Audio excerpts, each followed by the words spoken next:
Okay, welcome to J122, critical issues and critical skills in communication, written and oral communication. And I think that you're going to find that this course gives you an opportunity to demonstrate what you already know and to enhance some of the skills that you already have. It will help us to get to know each other at the very beginning, the first few modules that you've already been able to discover, well, at least the week one, that learning about each of you and why you want to do what you want to do and what do you want to do with this. And then also you're going to find a lot of grammatical issues. You will learn during the course of the quarter that it is very important to be able to be accurate and to have reports that are on point because oftentimes your reports and even your field notes end up as exhibits in criminal trials.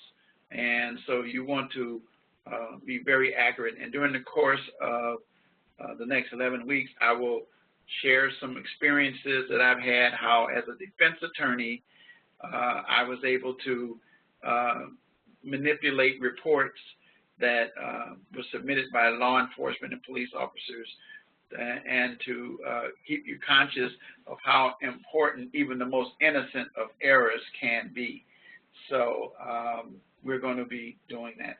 So I did send an email out to everybody with some information, some rubrics, as well as some expectations when it comes to what's going to come in the future.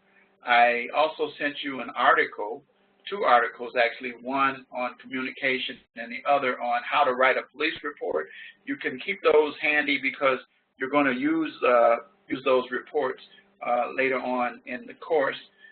But I always give them to students at the very beginning, so to make sure that you have the information.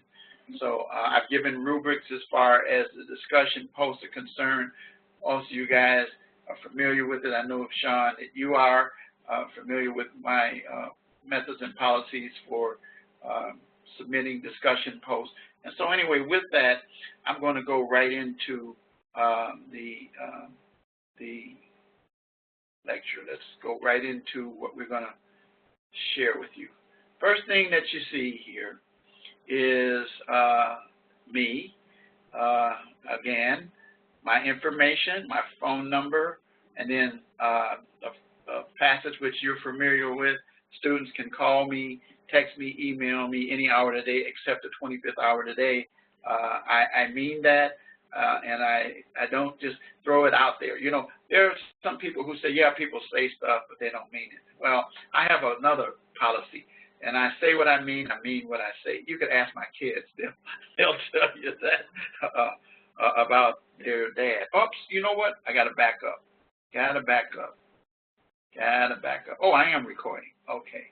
I wanted to make sure that I was recording because I thought I wasn't. But anyway, yeah, my kids know. They says, Dad's pretty stern, you know, so I am the law of the land here. My wife, she's my supporter and backup, but I'm the one. And so I provide this additional course information. Now, this is different from every course that I teach so far except this one. A reminder that you are required to conduct research for week 4. Week 4. Not 1, not 2, not 3, written assignment, which is called hostage. That means that the sole source of your papers can't be the text, and you will lose 2 points for failure to conduct research.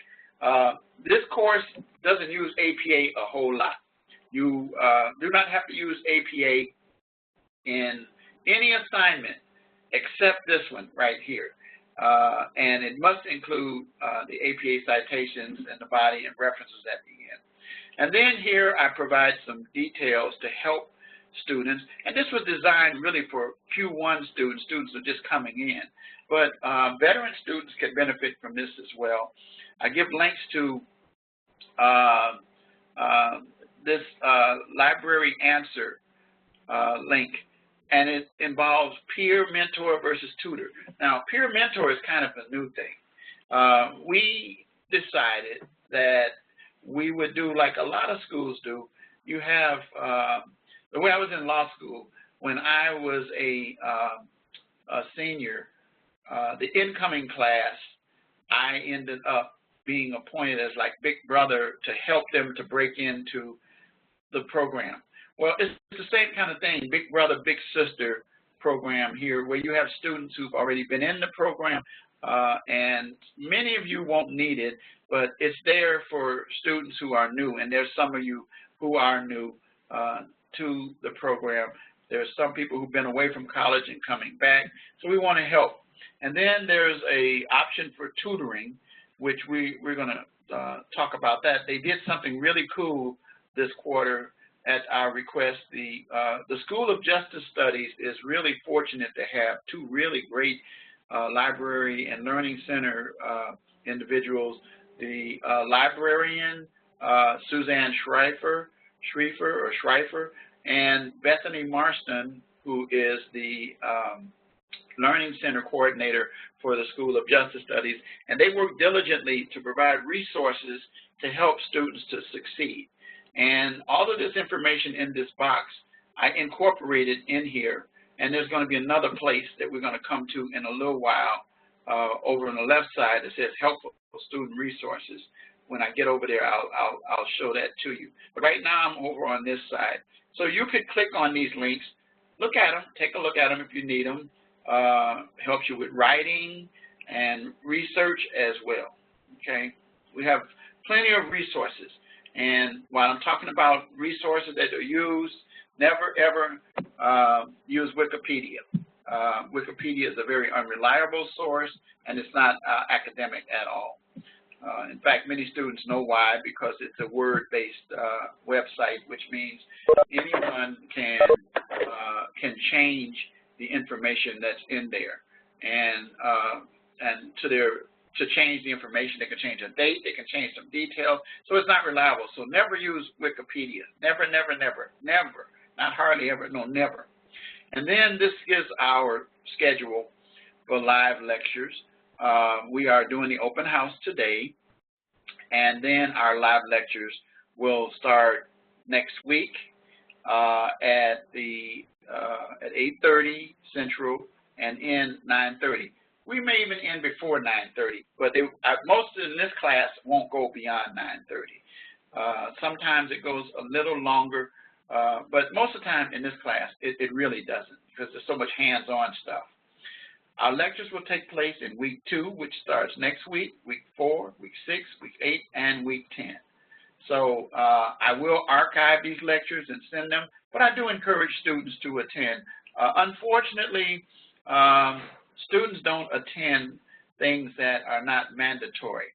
And this is not a mandatory requirement, but it is something that will enhance you. And students who tend to attend the lectures are able to get more direct information from me, even though I do have an open policy with reaching out to me. However, contemporaneously with me going over the material and information that you're engaged in, it's better to get it in real time this way, and I give you opportunities to answer questions and express positions or concerns that you might have, and I helped you to get across. My goal is to have all of my students to be in the top of their classes, to be on the dean's list and the honor roll, and it's up to the student whether or not they take me up on it, but that's how I roll, and you will come to learn that. Now, regarding course announcements, you'll see announcements frequently, but here's one announcement I want to call to your attention, that the Library and Learning Center people put together a nice little PDF doc, which I put the link in here, and here it is. If you click on it, this is what you will see. not a blank screen. I don't know. This one, for example, I don't know why whenever I'm in, no, I don't know why it should be showing up. I don't know why it's not showing up. This tab is not showing up. I don't know why. But it's called the 5 fingers. And if you click on it, because I know I click on it all the time, and it shows up. Why it is not showing up right now, I do not know. Did I lose? Let's see. Let's see. Did I lose everybody? Okay. I think I know what happened. Let me go back. I think.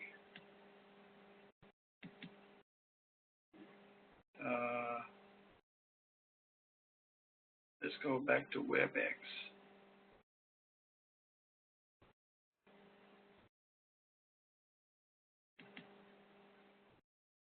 Let's see what happened here.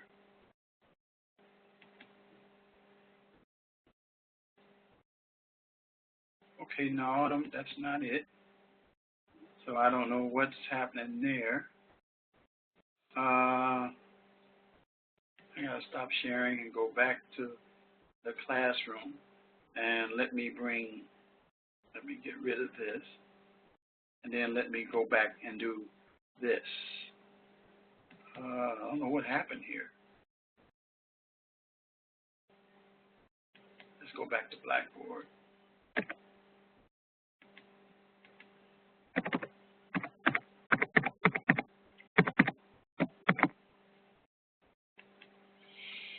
Okay, let's try to log back in to open that up. Okay, now let's go back into this, and now let me share my screen. Okay, there it is now. So I don't know what happened. I don't know what happened before, why I lost it. Oh, I know what happened. Okay, let me try to open it up again. There we go. Okay, this is what I wanted you to see in terms of student support. This is the 5 fingers that we have here, and it tells you advisors are your first option, your home page for the library and learning, student success guide, answers, and then your writing guide. So we want to make sure that you use that, and so continue to use that, okay? So let me go back to course home, and then let me just close that out. Okay, so now we're back in. So now let's look at the announcements. You, of course, have a welcome announcement, and your welcome announcement gives you all the requirements that I tell you to do, to check on every week. Make sure that you follow this announcement very, very, very carefully. Okay? And it gives all of the details. Pay attention to this one. And then this is your announcement, which every week you'll receive an announcement. And in our week 1, which we're in right now, you will see the reading assignments. You will see the discussion posts, which were due on Tuesday night, 11:59 p.m. Central Standard Time, and the reply posts, which are due Saturday at 11:59 p.m. Central Standard Time. Finally, the written assignment, career goals, and then you have a writing skills quiz. Those are what you do that are due on Sunday. And then my motto at the end, adversity is a springboard to success. I'm going to take time to share what that is all about at the end. Okay. So now let's go to the syllabus. the syllabus is very important. I'm going to put this picture back up here. And the syllabus gives you who I am. It gives you my phone number again. It gives you, this email address is not exactly correct. If you just email me in the course, that's the one that it defaults to. But my real email address is richard.wright at rasmussen.edu. I provided that to you earlier in the student lounge, as well as I provided you my personal email. And there you can go back and check that, richard@wrightgodisable.net. And then this is a reminder of what I said earlier, that your APA requirements apply to your week 4 assignment only, and that your research requirements are for this hostage written assignment, okay? Now, we're going to cover both written and oral communication. We're going to deal with grammar and the importance of it. And, you know, if you read this little blurb here, it almost says what I say every quarter. You'll explore special communication issues such as communicating with crime victims. Then you will develop skills for report writing, including such documents as search warrants. Well, we don't really do search warrants anymore. We do police reports and other documents, case documents.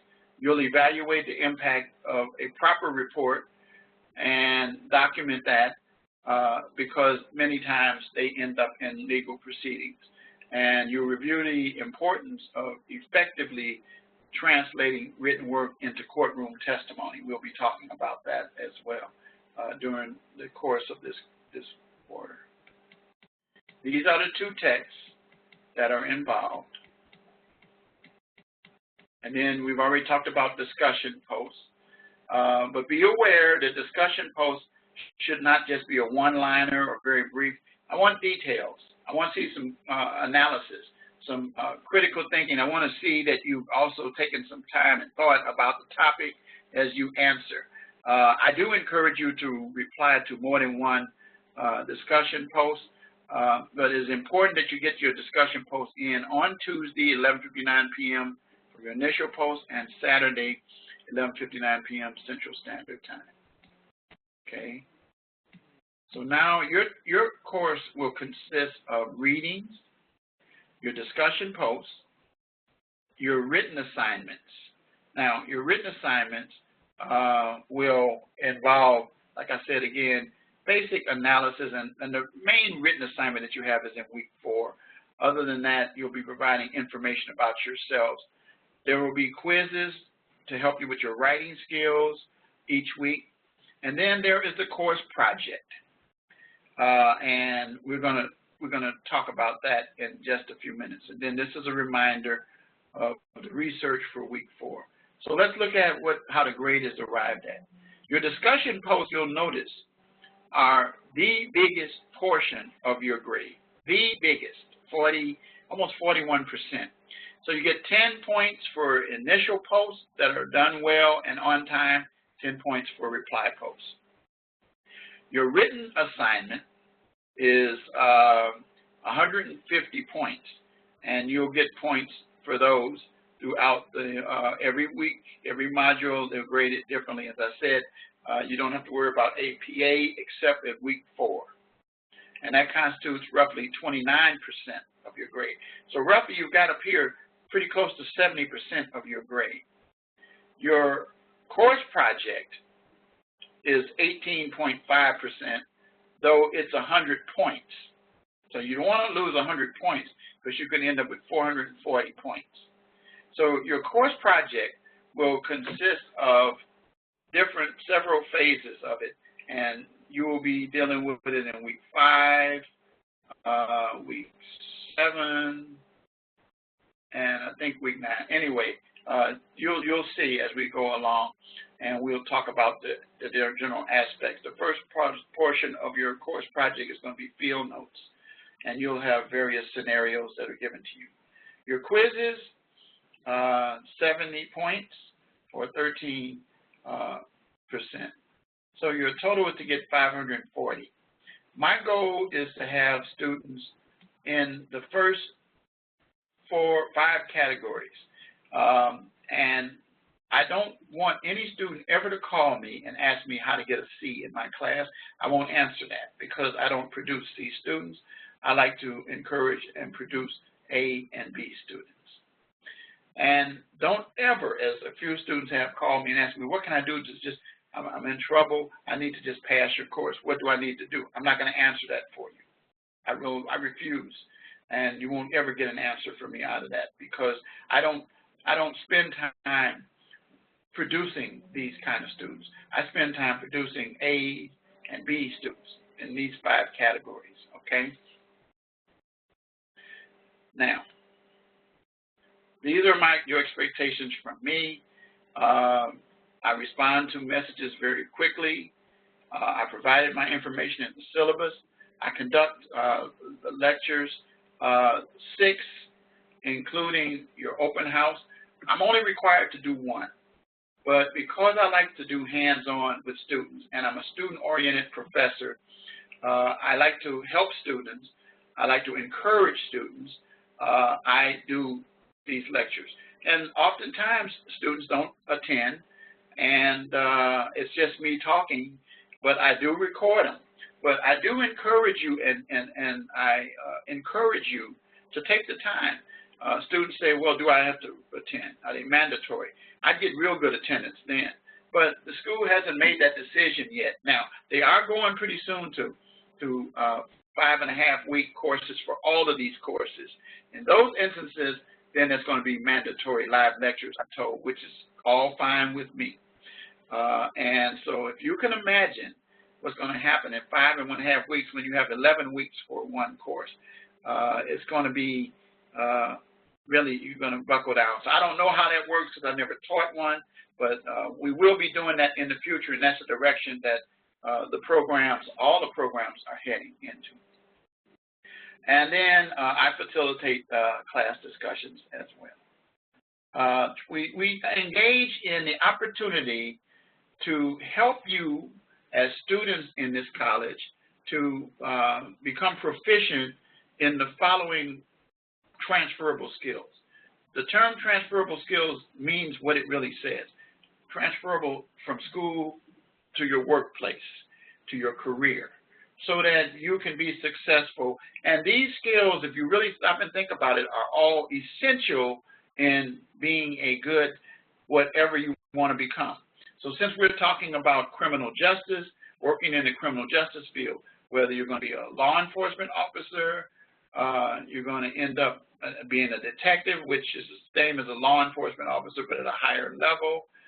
Whatever you're going to do, you're going to end up parole, probation, corrections. Whatever you decide that you're going to do, you're going to have to possess these skills. First one is communication. Well, this course is all about that, and to help you sharpen that and give you an opportunity to realize where your shortfalls are and to keep you focused. Here's our thing. We want to make sure that you as criminal justice professionals will go out there very, very good in terms of communication, because you can't do the job without good communication, written and oral communication. So we're going to focus on both of those, which is a transferable skill. Critical thinking, that's being able to think on your feet, being able to present your own views, position regarding information and details that you have discovered from your research, from reading what the assignment requests of you, so that you're not just giving us some boilerplate stuff, some stuff that you took off your research, your sources, and your citations and references. No, we want to know your analysis of this, and that's where we get into critical thinking. You're going to apply that quite frequently, particularly in law enforcement. You're going to be called upon in situations where you haven't even had the training, or either not very good in it, but you're still going to have to respond in a way. So you can't be standing there like all lost. You got to be ready. When we were in law school, they taught us what we call the Socratic method, where they fired a series of questions at us, and we answered those questions which led to other questions, and it going on and on until finally a light bulb came on and you understood what you ought to do. Digital fluency, everything is digital. Our classes are digital, our textbooks are digital, and you know, our lectures are, of course, digital, because I can't be in everybody's jurisdiction at the same time, but I can, sitting right here in Illinois, communicate with you guys all over the country, wherever you're located as well. And so we are in a digital area. I'm being 67 in May. I didn't have any of that when I was in college, but I had to adapt to it. When I first came to the college, I taught residential, but then they told me the criminal justice program was going to be online. So I had to make a decision. Did I want to keep a job? Did I want to continue teaching at this institution? Or did I want to go to places where I can go residentially? Well, I was pretty smart and realized that that's the way, not of the future, but now it's of the present. Even my institutions, the law schools haven't quite got there yet, but they will. They will get there. The point of the matter is that even there, you're still using technology. You still use laptops. When I was in school, we had legal pads. Now there are laptops. People have iPads, Android pads. They have these things like I got right here, the iPhone. My iPhone actually has apps on it that I can use to do different things. But I do encourage you with the digital fluency, try not to do your assignment on iPads or Android pads because you're limited. We encourage you to do it on laptops or desktops. Desktops are kind of like, you know, old-fashioned now. They take up a lot of space. I don't own a desktop. I haven't owned a desktop in years, but I do own my own personal laptop. My kids have their own laptops, and I also have an Android pad that I use as well. But the point of the matter is my key thing when I really want to get down to it is to go to my laptop. Diversity and teamwork. Let's talk about diversity. You're going to be exposed to people from all walks of life in school. You're going to have people who take all kinds of positions in their discussion posts and in some of their comments and things. It's okay. Even if you don't agree, at least take the time to respect their position. And then the other thing is this, is that in law enforcement, you're going to be dealing with people from all backgrounds. You're going to be faced with scenarios, for example, as I talked about in an earlier class, a situation where people have to not stereotype people. There are people, unfortunately, now who are fearful of people of different groups. I said this earlier, and I'll say it again.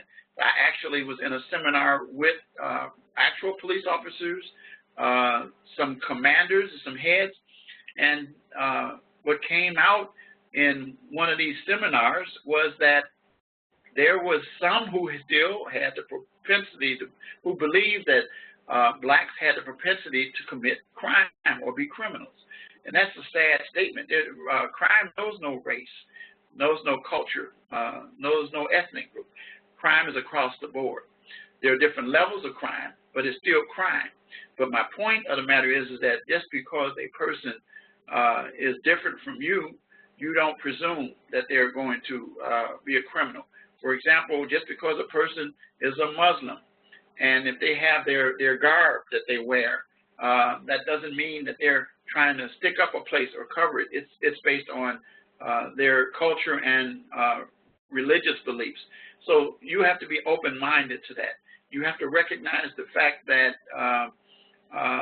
terrorists are not based on somebody's ethnicity. We've had terrorists that were of all races, of all nationalities, domestic as well as foreign. But we've had our share of domestic as well. So the point of the matter is the best practice is to keep an open mind and to respect your different cultures, your religious beliefs, and things of that nature. You're going to have to learn that in school, and you're going to have to operate that in the world. As a law enforcement officer, particularly if you're on the streets, you're going to run into people from different backgrounds. And we'll be talking about that during the course of this next 11 weeks. Teamwork. You're going to be working in teams. You're going to be working with people as a police officer, law enforcement officer. You're going to work with forensic people. You're going to work with probation officers. You're going to work with parole officers. You're going to work with prosecutors. You're going to work with actually defense attorneys in some instances. And the point of the matter is that you're going to be engaged in teamwork throughout the time. Almost every police agency now operates in pairs. The lone police officer really is almost a thing of the past, but you end up working in teams in most instances. Okay, you have a partner. That's a term that's used all the time in law enforcement. So teamwork is so critical, and we have assignments like the one this week that it covers in week 1. Your ethics. Oh, I can't begin to say how important ethics is in any field, but especially in criminal justice. I have been a professor and taught ethics in criminal justice. I have taught ethics in business. I have taught ethics in medicine at Rasmussen College. And I have shared with students that the foundation of ethics is based on operating with truth. Truth is your friend. Lies is your enemies. And misrepresentation is a cousin to lies. And all of those will get you in pretty bad situations. Now, we start dealing with ethics right here. Well, you're dealing with them at home, you should. But in school, we deal with it in terms of the academic integrity policies that we have, the issues relating to plagiarism and the cheating and other things that are further down in this syllabus that you need to become familiar with. We as faculty members, we have ethics that we have to maintain. We treat students fairly. We don't try to give the edge. If a person has a need for special treatment, then there are certain processes that student has to go through to get the accommodations requirements met.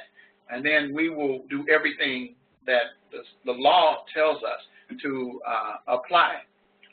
So one of the things I love about this school is that if a person has handicap issues, this school is very adept at following the Aid to Disabilities Act, the ADA, and making sure that those things are met. But anyway, ethics involve truth, and you want to keep those in your profession, particularly if you're in law enforcement, because if you don't, you could end up losing your job, losing your pensions, and even worse, you can end up in jail with the people that you're trying to incarcerate, and you don't want that to happen. Then professional responsibility, abide by the rules of your institution or organization. Get involved with the associations that support you in your roles and understand what they are. And then finally, information literacy, being able to know where to find information to do a good job and do well in school and then perform as a professional. And so you'll have the opportunity to demonstrate those in this class and in other classes. I'm skipping over the attendance policy. I want to talk about the late assignment submission policy. For every day that you're late, you lose 10%. I tell students that it's not a hard and fast rule. I have discretion as an instructor to waive late penalties, but I only do so under extenuating circumstances. And I highly recommend to each of you that you communicate to me if you run into a problem right away. Let me know as soon as possible. I had a person who told me that, you know, there's some health issues that they're battling, and I take that into consideration. Also, they told me about some losses of family members that happened contemporaneously with just starting the quarter, or in the quarter I've seen it happen. I work with students in those situations to help you get through, recognizing the fact that life happens. I also consider circumstances that students have had with quizzes, some technical issues that they've had, and I usually give you, if you know anything about golf, there's a thing called a mulligan, and you know what that is, and that gives you another chance to start all over again. Well, we don't do that a lot. It's only one per student. Anyway, the point of the matter is that I work with students to try to help you. And then some things I can't. Like, for example, discussion posts, I can't, for example, accept a discussion post and give you points after the discussion forum is ended. It ends on Saturday night, 11:59 p.m.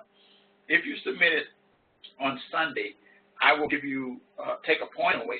But if you submit it on Monday, that week is over, and you will get a 0 for that. You can have a really good post, and I'll tell you, it's a good post, very well written, detailed, but it was submitted after the forum ended.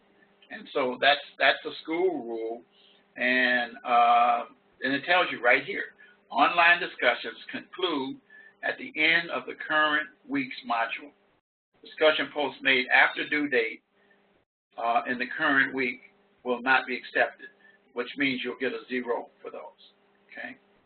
And then finally, we get down here to the academic integrity policy. Plagiarism is not really that serious in this class because of the things that you have to do. What we don't want you to do is violate some of these other things like cheating by getting answers from other people who've taken the course, getting answers from papers from students, getting a copy of the reports that they submitted for the police reports and things like that. We don't want you to do that. That will get you in trouble. And I will be able to tell because I'm the one teaching this class almost exclusively, and I've become familiar with what I'm looking at, and I can tell if a student has done that or not. But I haven't had anybody, so that's just a comment. So now let's take a look at the calendar. Okay, the course calendar. Here's the course tools here. Course calendar, and it gives you everything when you need it. Now, you'll notice some very interesting things in your modules in this class. There are some weeks that you won't have a written assignment, you'll just have a discussion post. That's really going to happen. You'll come to it, and when you look at it, you're going to say, hey, professor, you know, I said, look at the announcement. It'll tell you what the assignments are for that week. And as true, I have this week's assignment, you know, whoops, I hit the create event. I don't want to create an event. I hit this post, and it says, why do police communicate? And then, you know, you've expressed initial post to that already by Tuesday, and then your reply post are due this Saturday. And then on Sunday, your written assignment, and I tell you quite your career goals. And, you know, you're going to provide me with that information. You know, I have sometimes students who provide me very brief information. At least give me a page. Don't give me a one paragraph thing. Give me, you know, let me know so I can understand, and I'll respond back with my comments. And then I will say this, that the assignments that are available for week 2 will be made available to you Friday the 7th. So the module that you're currently in 1, you will not have to wait until Monday or Sunday to get the assignments for week 2. They're available on Friday morning.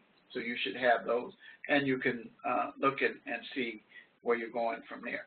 Now, regarding grading, your assignments are due on that Sunday, and except the discussion post. I will generally have by rule to get your grades completed by the end of that week or Friday, by the end of the day. And most time I don't make it because I have 99 students, but this class is pretty easy for me to grade. I mean, it's very easy. So I usually am ahead, if not right close to the time. But I will usually get them in by that Friday, if not by that following Monday. So over the weekend, I will be working to get your grades completed. So that's how it's going to be operating. Sometimes I fall a little further, but very rarely do I fall far behind, especially in this course. Okay, so now having said that, let's take a look at week 1. Your week 1, let's look at the assignments themselves. I already told you about the discussion post, and then I told you about the written assignment, and I told you about the quiz.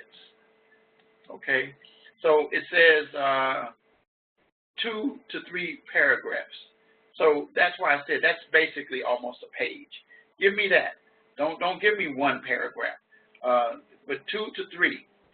And you know, don't be afraid to elaborate on it. I've had students who do 2 pages, and that's fine because they want to let me know that. And then there's some other issues that are going to come up in future assignments along these same lines. So we want to know first your career goals, and then you'll have a quiz. And it's not a time quiz, but you'll only have 1 chance to submit your answers. So read carefully and then submit your answers there as well, so you can maximize that. So now let's go back and let's see what else is in the module, because we always have lesson content. Remember, your assignments are always found under assignments, even though in the lesson content it will lay out your objectives first, and then it'll go back over what your assignments were as well. Now, notice this. It says assignments. Just because this is under this doesn't mean that you get graded. A case of police communication, police officers communicating. These are 2 sections that are under here that you can see. And usually in a lecture, I do some exercises and talk to the students in the class or during my lectures about things like this. And we discuss options, and I ask you questions, and you submit your responses to me. But read these things, the basis of criminal justice communication. So you want to make sure that every time you see these, you look at it. Just because it's not an assignment, it will enhance. And then this right here is really nice, because it kind of just basically gives you some of the basics about police communication, written and oral, because that's it. It's one or the other or both that you will really be engaged in. So you want to take time to read that. And that's it for this week. Now, the last thing that I want to do is to make sure that you, let me go back to this, that you received these emails. I gave you a welcome email, of course, but your course information and rubrics, as well as the article that I talked about earlier. If you haven't gotten those, please let me know. But the rubrics are the grading rubric for written assignments, and the project guideline, and then your discussion. So that's how I'm going to be grading. So you want to make sure that you check those out.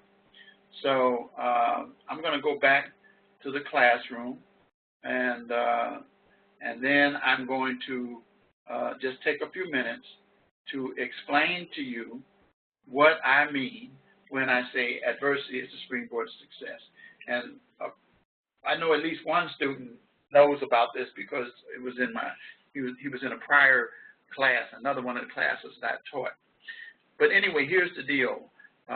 You have a professor who is very conscious and conscientious about adversity and how you can do one of 2 things with adversity. It can drive you down, or it can launch you and encourage you to succeed. I go on the other end, and here's my story. And all of you might have a story. Most students don't have the story of what I've had. But just think about it in the context of this man went through all of this, and look at where he ended up. What's my reason for not succeeding and what my goal and desire is to become? Many people become what they will become, and it's going to be given to me in one of your assignments, why you want to do this, what led you to this, what influenced you to do it. And I'm going to share with you what influenced me to do what I do now and what I used to do.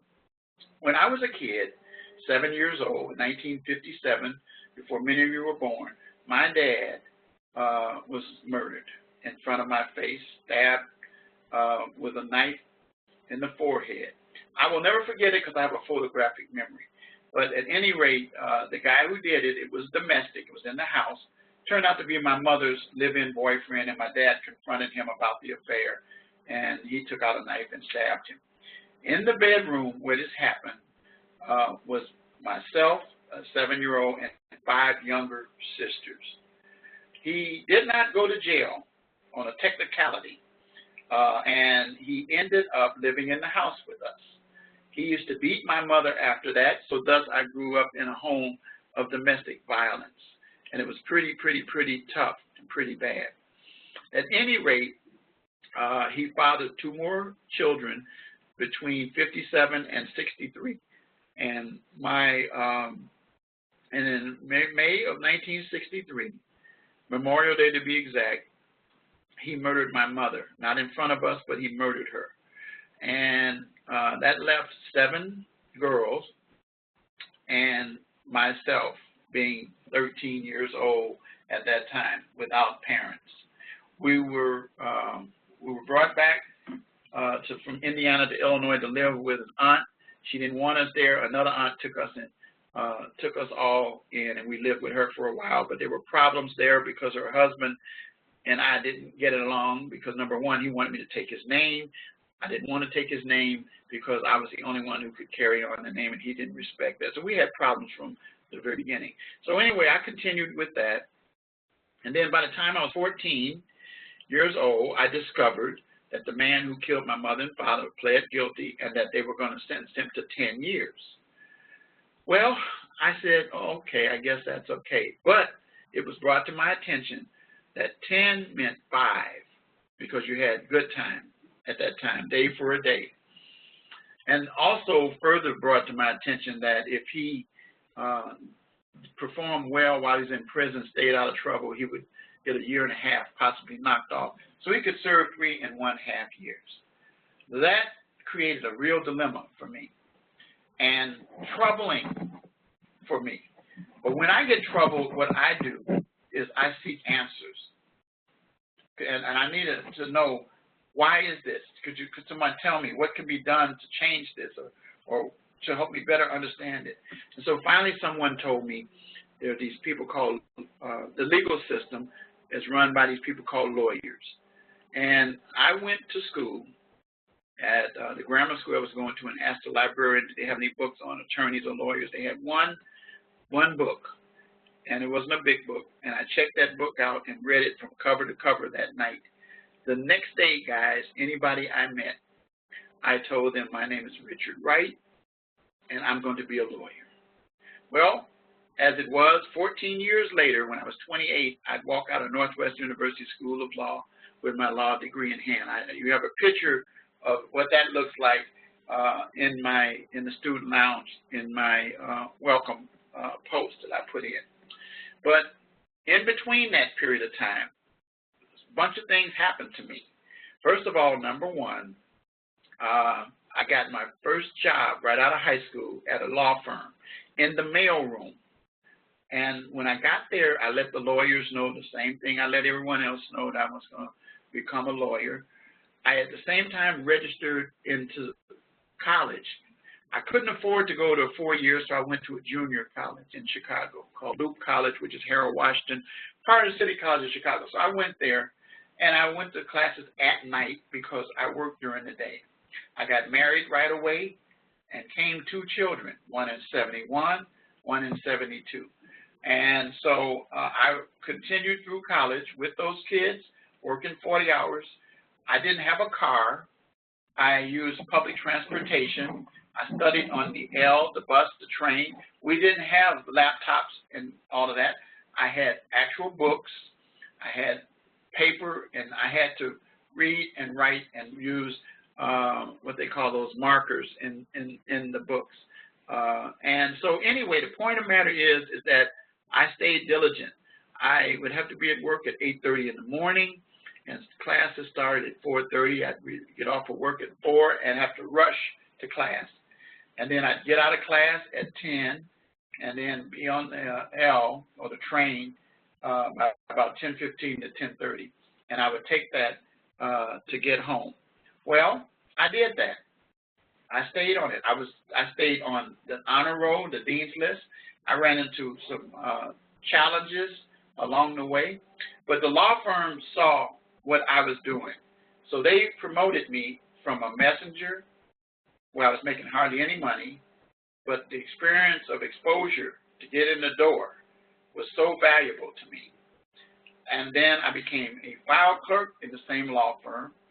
Then I became a law librarian. Sounds like I'm getting closer, in the law firm.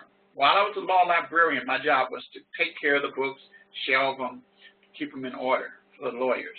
But I used to sit and listen to the lawyers, and I listened to them, and then I started reading some of the books. Like, for example, I learned how to research. Before they had the technology, I was doing manual research. I then sat down and trained myself how to write. I've always been a writer, learned how to write. And so I learned how to write memos and briefs and things of that nature. I learned the proper method for citations for court cases and all those things. I learned how to use the law library. So they found out that I knew how to do that. So they came and hired someone to work the job that I was doing and promoted me to a position that did not exist at that time. They called it a law clerk, where I would sit down and I would help the lawyers research, write, and I'd even go to court sometimes and just sit and listen. Today they call those paralegals, and I did that. So all this happened before I went to law school, and then I was accepted at Northwest University School of Law. When I got there, I met a gentleman by the name of R. Eugene Pencham. He was a criminal defense lawyer. His son was my classmate, and that's how I got to know him. And he learned about me. He learned my story, and he said, well, what I'm going to do is I'm going to help you to get closure. He took me to the criminal courts building to get the files so that I would learn exactly what happened in the legal system with my parents and their cases. And then he continued, and I had him for several classes. He was a guest lecturer. He was our commencement speaker when we graduated. By this time, he had become a judge. So anyway, what happened is that he said to me, Richard, if you want to learn about the criminal justice system and the criminal law and how it works, be a defense attorney, not a prosecutor, and you will learn. And I took him up on that. So thus, when I graduated, I went back to the big law firm, worked for a couple of years, made pretty good money, and then I said, I got to go. I got to go live my dream. And then I left in 1980, 2 years later, and started beginning to work criminal cases and other kinds of cases on my own. Well, the bottom line is that I ended up doing pretty good, pretty well with the criminal cases. I have a photographic memory, and I already told you that, but I use that a lot in my work. I used it when I took the bar exam, and I still use it even now.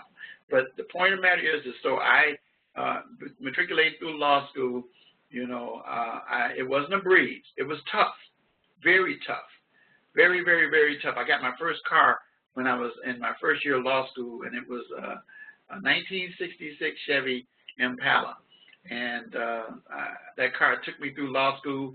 When I graduated, I bought my first car ever. But the point of the matter is that I didn't let things stop me. While I was in law school, we ran out of money. Our lights got cut off, and I had to study by candlelight. I said, if Abraham Lincoln could do it, so could I. And I didn't skip a beat and kept going and kept going. Because of all the financial problems, I ran into a problem academically, but then I had a professor that told me quitting was not an option. And she's still teaching at the college, at the law school. And I thank her to this day because I got past that one semester and then didn't look back.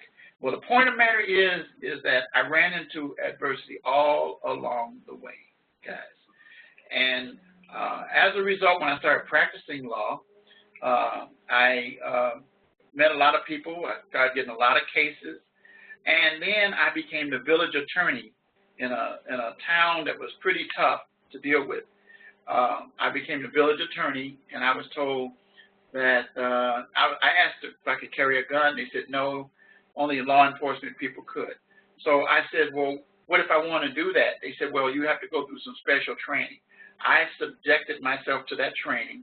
The first thing I had to do was qualify with the state of Illinois to become an officer to be able to carry a weapon, completing the 40 hours of firearms and then the 20-hour refresher, and I got my ability to carry a gun.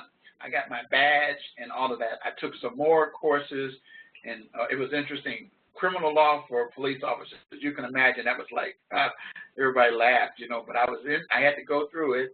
I went through forensic. I went through gang crimes. I went through drugs. I got certificates for all of these different things.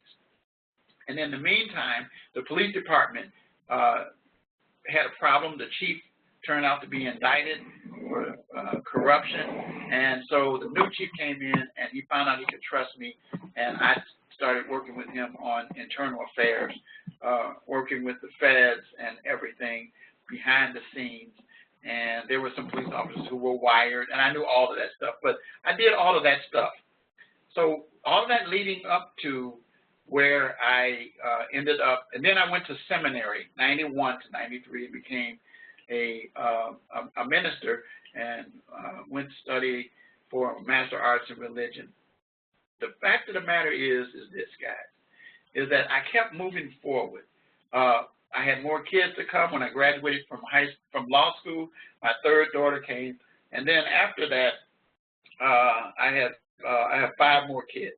I have a total of 6 girls, 2 boys, and they range from 46 to soon to be 9 years old, my baby girl. But the fact of the matter is that I have not let my life situations deter me from moving forward to reach my goals. And I taught special education. I retired from law at 50 years old to work in ministry. I taught special education to work with behavioral challenge kids and other kids who had special needs. I then found my way in 2011 to Rasmussen College, where I started teaching residentially, and then they told me, they said, we're going to go online, and so I had to change because I wasn't familiar with that process, and so I had to go back to learning, and so that's why I said digital fluency is so important, and so thus I'm able to do what I do today. So here I am with you guys, and I offer you who I am today as a professor with everything I've gone through, so that you'll understand that I empathize with all situations and circumstances that you can find yourself in. I've had to deal with wives and situations, even with daughters who were pregnant and had kids when they got older.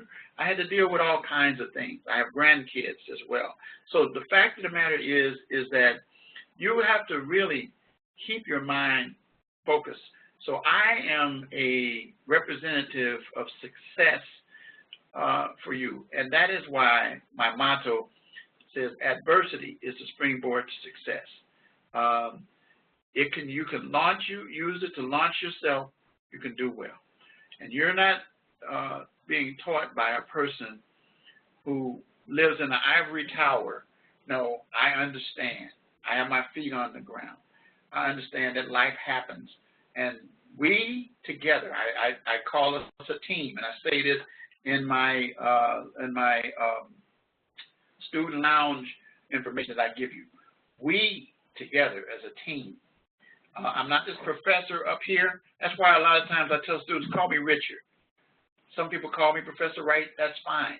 But the point of the matter is that I am here to help you and navigate these waters that you have to go through to get to the opportunity to graduate.